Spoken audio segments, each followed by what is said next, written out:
zodiacal signs, Gemini, Libra, and Aquarius, Cancer, Pisces, and Scorpio, Aries, Leo, Sagittarius, Taurus, Virgo, and Capricorn. So, tandaan nyo po yung line up na yan. By the way, this is your love reading. Short reading sa bawat sign. Lahat ng sign po ito, 12 zodiac sign. So, kailangan po ng mahabang pasensya. Kung hindi po mahaba yung pasensya nyo, this reading is not for you. Abangan nyo lang yung isa-isa nating reading, okay? And huwag nyo kalimutan mag-subscribe at i-click yung bell notification para updated kayo sa bagong video natin, okay? And same pa rin po yung question kasi this is majority request ng lahat. Kung ano yung iniisip ng person mo. Okay? Ano ang iniisip ng person mo. Kung same pa rin yung lumabas, meaning to say, yan pa rin yung iniisip niya. So, isipin niyo po yung person mo. Let's start with air signs, Gemini, Libra, and Aquarius.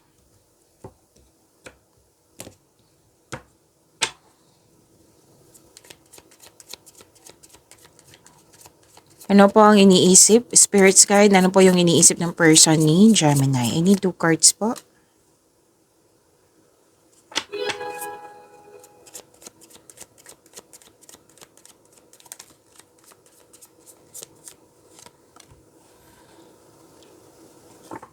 Dalawang card mismo nagsabi dito, Gemini, na malalim ang kanyang iniisip. Nagkaroon ng stagnation, malalim ang iniisip, nagmuni-muni. Pumipili, parang pumipili ito or na malalim ang iniisip kasi may gagawa siya ng desisyon. Yan. Pwede na naghihintay ito kasi may waiting dito.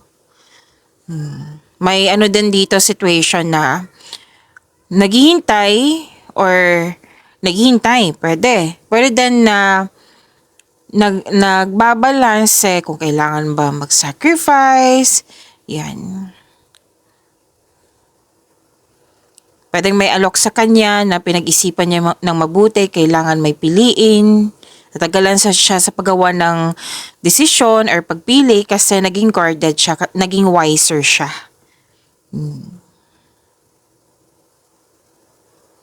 Tapos, may ano dito, iniisip siya na feeling stuck siya sa mga nangyari sa nakaraan. Pwedeng may nagawa na hindi niya nagustuhan, na hindi siya naka-move on hanggang ngayon, or pwedeng may nasabi na hindi niya nagustuhan. Nadala-dala hanggang ngayon. So, kailangan pag-usapan to. Kailangan niya maging willing mag-move on. Kasi this person is living from the past.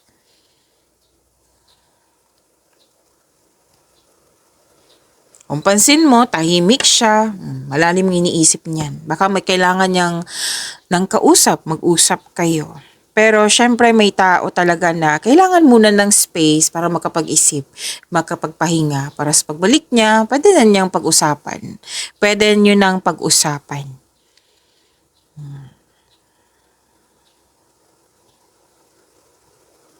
Nag-iisip siya dito kung this person actually, nag-iisip siya kung bakit ang tagal na walang pag-level up. Yan. So instead na mag-iisip siya ng paraan para mag-level up kayo, pero may question dito na-stuck siya sa question na, bakit ang tagal na, bakit walang pagbabago, walang pag-level up. So kailangan yung pag-usapan to. Pwede din sa career niya yan. Pwede din sa inyong relasyon. So instead na kasi nakita ko dito, feeling trapped siya na wala siyang ginagawa, kundi parating nag-iisip. So dapat willing siya mag-move on from the past at gumawa siya ng paraan para magkaroon ng growth kayo. Siyempre, relasyon yan. Kailangan pag-usapan yung dalawa yan. Hindi pwedeng siya yung maggagawa or hindi pwedeng maghintay siya na dapat ikaw yung gagawa. Dapat kayong dalawa. Pag-usapan niyo po iyan. Baka kailangan niyo ng tulong po, kausapin mo. Kung pwede. Spirits guide, ano po yung iniisip ng person ni Libra ngayon?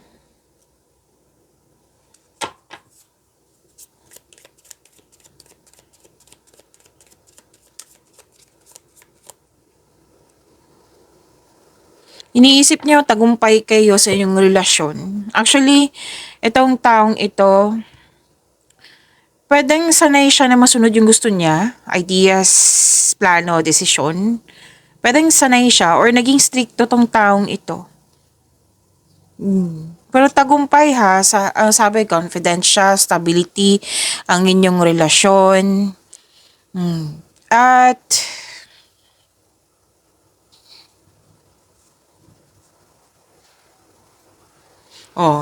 nagkaroon ng pagkakaisa, pagkakaayos, nagkasundo kayong dalawa. Ang taas ng trust level niyo sa isa't isa, or mataas ang trust level niya sa iyo. Malaki ang tiwala niya sa iyo. Okay? This may lead to the next level sa inyong relasyon. And malaki ang tiwala niya na God is the center of your relationship. Kaya this person, iniisip niya talaga na ginagabayan kayo ni God. Oo. Tapos, katahimikan kasi nakikita ko dito, pagkakaayos, katahimikan, nagtutulungan kayong dalawa. May realization din tong taong ito. Pero itong realization is mas nakita nyo yung kahalagahan ng inyong relasyon. Yan.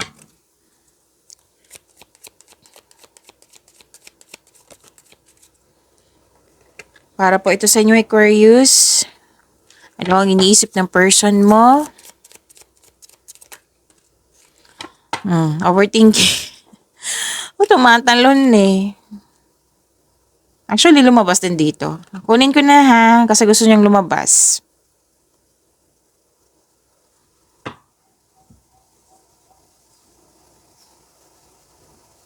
Nakikita ko dito, Aquarius, nag-iisip siya. Gusto niya mapag-isa, gusto niya ng space para makapag-isip, makapagpahinga at para sa pagbalik niya, mara-energized na siya, pwede na niyang harapin yung mga challenges na yan or struggle, concern niya. Naghahanap siya ng sagot sa kanyang mga tanungan, solusyon sa kanyang problema. Gusto niyang space. Kasi kung walang space, masasakal siya. So alam niya kung ano yung dapat gawin. So tama to na magkaroon siya muna ng space. Oo, na spending some time apart para magkaroon ng healing. Oo, lahat ng mga may healthy relationship, may space talaga yan sila. Ito yung secret ingredient, na magkaroon ng healthy relationship. And nasa kanya yung sagot. Kaya lang, nakikita ko dito, lalo na't pag mag-isa siya. Kasi gusto niya mapag-isa. Maraming iniisip. Hanggang sa overthink na siya.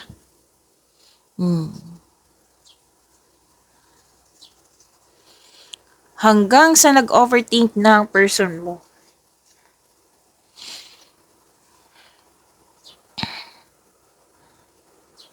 Actually, may dito, attend siya sa event invitation, or pwede din mag-ask sa'yo ng date to, or gusto niyang mag-date kayo. At may nakita na akong travel dito. At excited siya sa lakad, excited siya sa travel, excited siya sa date. Yan.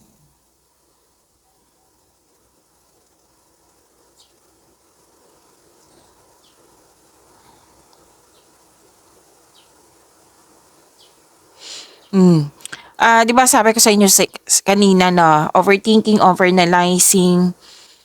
Itong taong ito, feeling trapped siya or stuck sa mga nangyari or nasabi noon, past. Hindi siya maka-let go. Ito yung dahilan na nag-overthink siya. At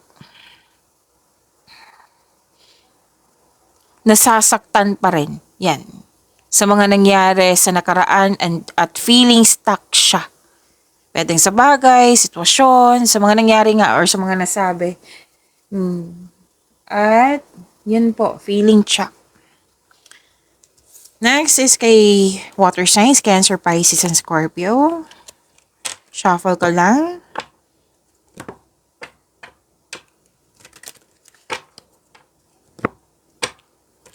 Huwag niyong kalimutan mag-subscribe at i-click yung bell notification para updated po kayo sa video natin.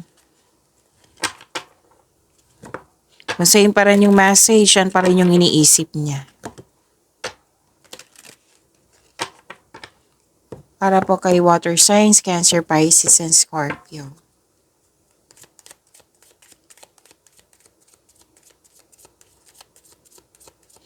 Spirit guide, ano po yung iniisip ng person ni Cancer?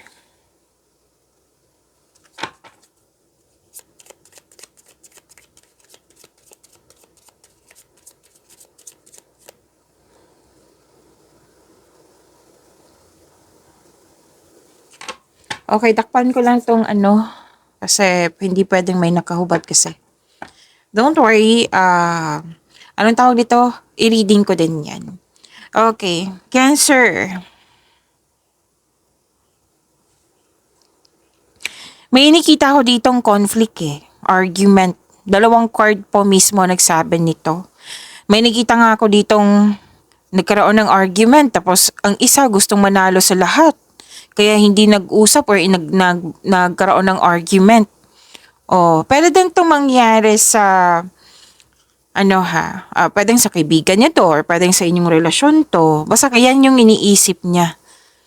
Nag-decide ito na umiwas or umalis. Nakita ko nga dito, nag-uusap for peaceful resolution pero ang ending nagkaroon ng argument. Kasi nakita ko dito, gusto niyang manalo ba or gusto niyang yung taong yun or kayo po ito na gustong manalo. So kung concern to sa inyo, mag-usap kayo ng mahinahon, give and take, like magsasalita ka, makinig siya, magsasalita siya, makinig ka. Before kayo mag-conversation, mag-usap, sabihan mo, mag-usap tayo ha, pero para magkasundo tayo, para hindi tayo magkaroon ng conflict, magsalita ako, makinig ka. Magsasalita ka, makikinig ako sa iyo. Tapos, may hindi tayo pagkakasundo. So, gawa tayong dalawa ng adjustment para magkasundo tayo. Para magkaayos tayo. Kasi, mag-uusap tayo. Ang punto ko, ang intention ko is magkaayos tayo. Yan, para kung galit siya, para hindi siya, yung kumbaga, nag-aamok or nagpapadala siya sa kanyang init ng ulo. Yan. Kung kayo po ito may nakita kasi ako dito situation pwedeng kaibigan or sa trabaho niya. Oo. So, baka kailangan to ng kausap. Okay? Kasi dalawang card kasi mismo nagsabi dito na may toxicity na naganap, na umiwas siya para hindi magkaroon ng yung masasabog ba. Oo. Tapos nakikinig siya sa kanyang sarili, umiiwas talaga siya dito. Nag-iisip siya na mag-give up. May nakita rin ako rin umiiwas. May nakita na din akong umalis. Nang dahil sa conflict na nangyari. Argument. Pwede din sa situation to, pero most likely kasi may mga tao ako nakikita dito.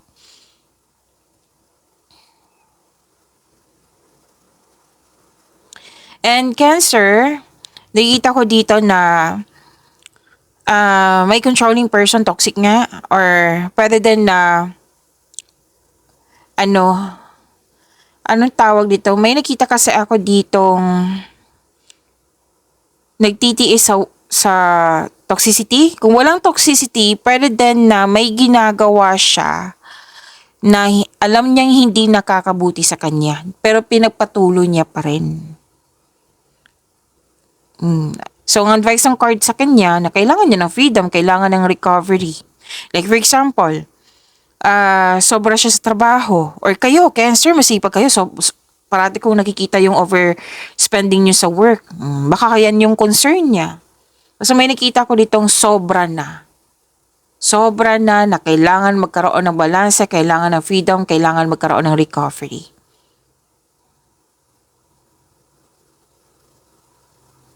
Okay?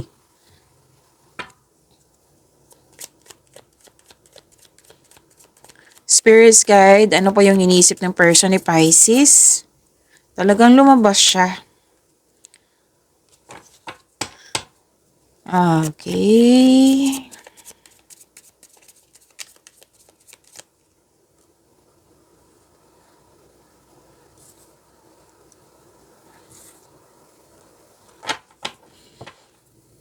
Nalungkot siya sa loss of connection, loss of things, or loss of opportunity. Excuse me, na kailangan ko lang mag-burp. Opo, nalungkot siya. Hindi, ang isip-isip niya hanggang ngayon, nabibigatan siya, nahihirapan siya, nagsasuffer siya. Hindi siya naka-move on. Kasi nga naging toxic po daw, nauubusan siya ng pag-asa. Siguro may nasabi or may nagawa na hindi niya nagustuhan hanggang ngayon. Naging sensitive siya. Kailangan ng pag-uusap dito. I-give up niya yung worries kasi mas nangibabaw yung worries niya eh. Mas pinipili niya yung suffer kaysa mag-healing.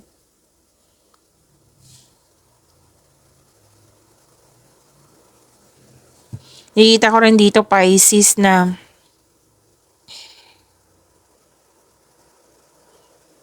okay. Iniisip niya hanggang ngayon na gusto niya mag-isa masaya kayo, stable kayo. Opo. Gusto niya ng panahon, oh. Gusto niya pag-usapan, gusto niya magkaroon kayo ng adventure. Actually, may sasabihin tong good news sa iyo. Yes.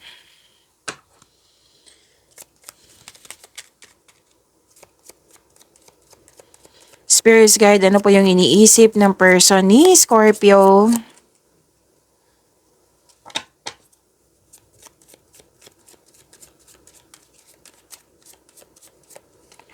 Gusto niya nang magbakasyon, bakasyon. Kasi stress, anxiety, hindi siya worried, stress, pagod.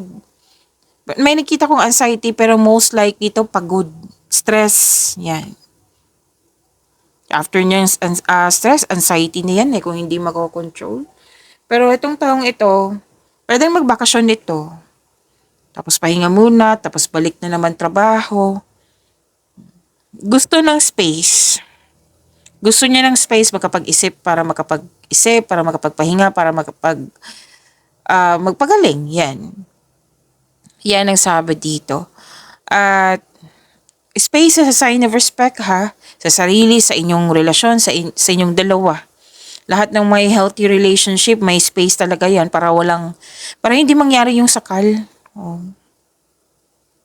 So it might be nag vacation leave, nag rest day,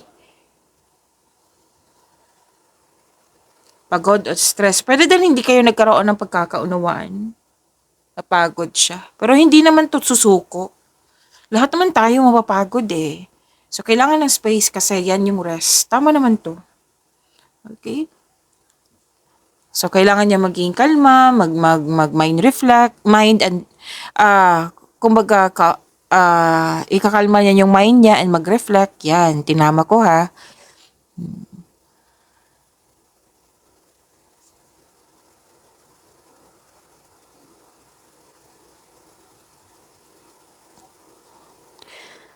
Okay, may magaganap na pamamanhikan o kasal. Wedding bells is coming.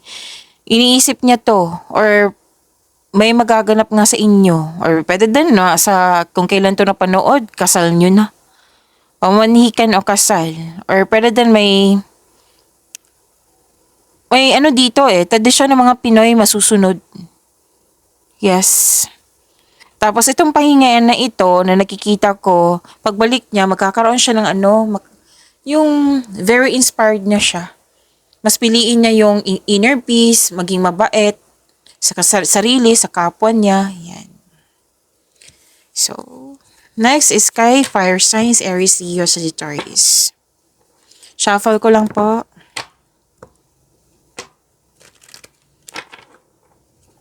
Huwag niyong kalimutan na mag-subscribe at i-click yung bell notification para updated po kayo sa video reading natin. At kung same pa rin yung message, meaning to say yan pa rin yung iniisip niya.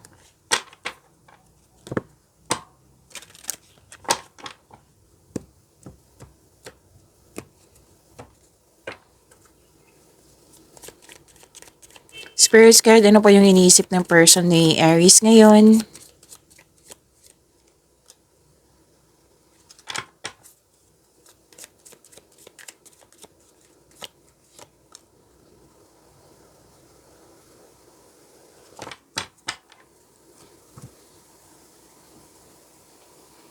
Dalawang card mismo nagsabi dito na may action siyang gagawin ngayon. Matagal niya na itong iniisip eh. Tapos bibigyan niya na ng action ngayon. May pangyayaring aminan, no? Posibleng proposal. May nakita ko ditong proposal, literal na proposal, engagement, kasal, wedding bells is coming. Pwede din na aamin siya sa kanyang sekreto. Or pwede din mag-aaya to sa'yo. Mabilis tong pag-aya niya sa'yo. May sasabihin siyang good news sa'yo. Pwedeng bibili siya ng pet, bagong gamit sa bahay. Ano siya eh?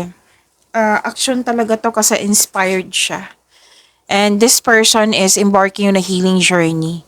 Pwedeng may nangyaring paglilipat or di kaya may nakita ko ditong ano eh. Anong tawag nito? Nagpa siyang mag-live-in or maglipat bahay para magbuo ng pamilya. See? Dalawang card kasi nagsabi dito na yun nga, gusto nang magbuo ng pamilya, gusto nang magbukod, gusto niya maglipat bahay, nagpa siya ng mag-live-in, ano pa. Umiiwas din to sa toxicity. Pwedeng travel din na may magaganap na travel ha or bakasyon. Spirits guide, ano po yung iniisip ng person ni Leo?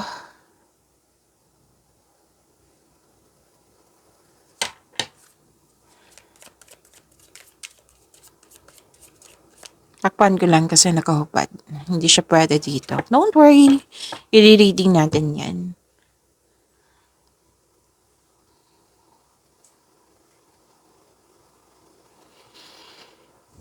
Okay.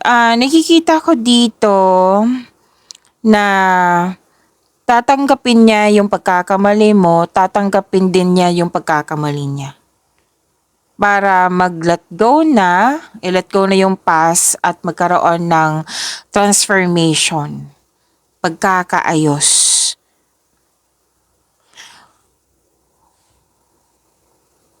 Leo, kung itong taong ito ay matagal kayong hindi nag-usap or nagkaroon ng tampuhan, may balak po niyang bumalik para humingi ng tawad at mag-put ng closure. So kung babalik man tong taong ito, seek forgiveness in order to move forward, okay? Or kung andyan siya, maaaring maghihingi siya ng sorry sa'yo. Kasi may ano dito eh, it might be tampuhan kayong dalawa, nagkaroon kayo ng argument. Kasi tatanggapin niya talaga yung mga pagkakamali.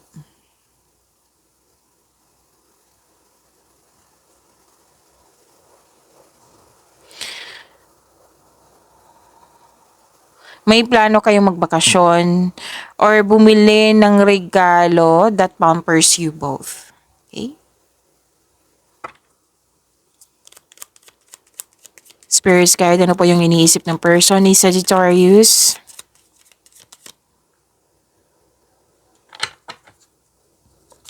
Oops. Okay.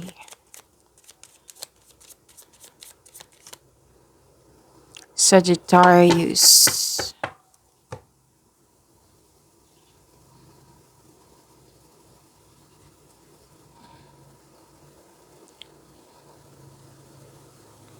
Excited kayo sa coming monthsary anniversary or any kind of celebration. Actually, nag-uusap kayo dito regarding sa transformation ng inyong relasyon. Like for example, immature kayo, parati kayo.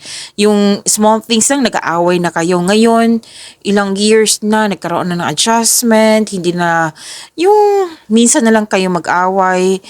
Oo, na-appreciate niyo po yung transformation ng inyong relasyon, kumbaga growth ng inyong relasyon. Nag-uusap kayo dito eh, masisinang pag-uusap. Marami kayong natutunan sa mga nakaraan po. Mga nangyari sa nakaraan.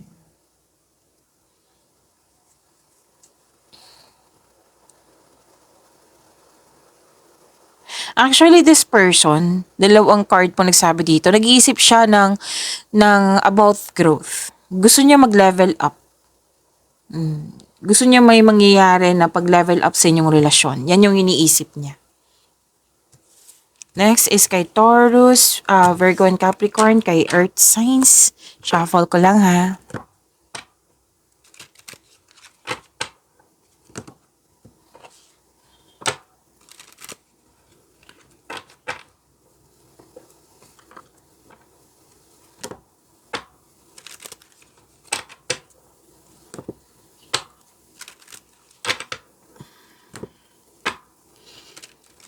Huwag niyong kalimutan mag-subscribe at i-click yung bell notification para updated po kayo sa channel natin. At kung same pa rin yung message, yan pa rin yung iniisip ng person mo. Okay? Para po kay Earth signs, Taurus, Virgo, and Capricorn. Tumalon agad. Para po tao sa person mo, iniisip ng person mo, Taurus. Sobrang nasaktan ng person mo sa mga nangyari. Kasi may deception na nangyari. Tapos sobra siyang nasaktan. Pero ano na to, babangon na to. Like magkakaroon na ng healing. Mas piliin niya yung healing kaysa magstay sa nasaktan siya. Pero ano to nag-move forward pero may disappointment. So, sana makuha mo yung tinutumbok ko. Nasaktan pa rin siya, pero pipilitin niya mag-move forward. Yan. Inayos ko. Taurus. So, this is nabigyan na ng solusyon yung parating concern, parating problema, yung paulit-ulit na lang.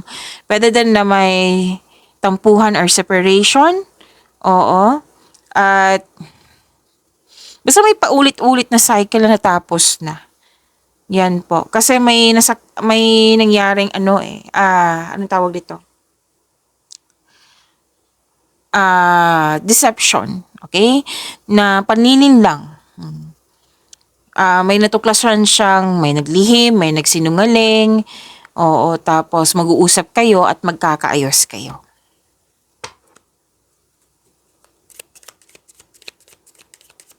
Spirit guide, ano po yung iniisip ng person ni Virgo sa kanilang relasyon?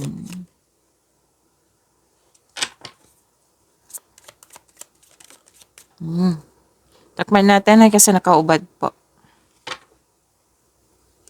Don't worry, i-reading ko yan po.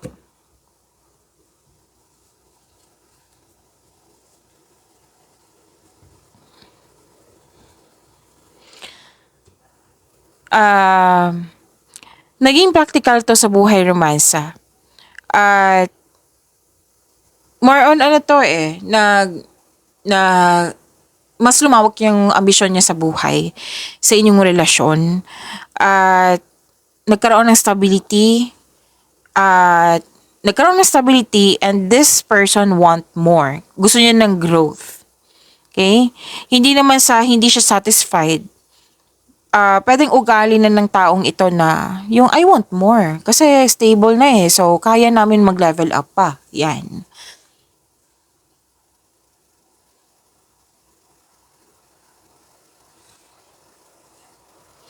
At okay naman kayo dito kasi the couple felt calm and nagkasundo kayong dalawa. Yan ang sabi dito. May nangyari sa nakaraan pero nagkaroon na naman ng healing. Okay na. Opo, nakikita ko nga dito nagtutulungan kayong dalawa.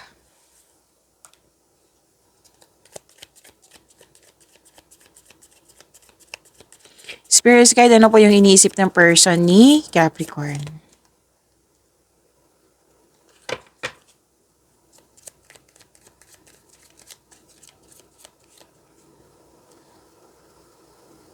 May magsasorry. Nakikita ko dito na yung person mo Capricorn, pwede maghingi siya ng sorry sa'yo. Pwede din na iniisip niya na sobrang bilis ng inyong relasyon or sobrang bilis ng mga ganap na kailangan yung pag-usapan na magkaroon kayo ng vision for the future, mag-create kayo ng solidong foundation, mag-establish kayo na kahit anong plano para sa pag-level up nyo. Okay, so kakausapin ka ng taong ito.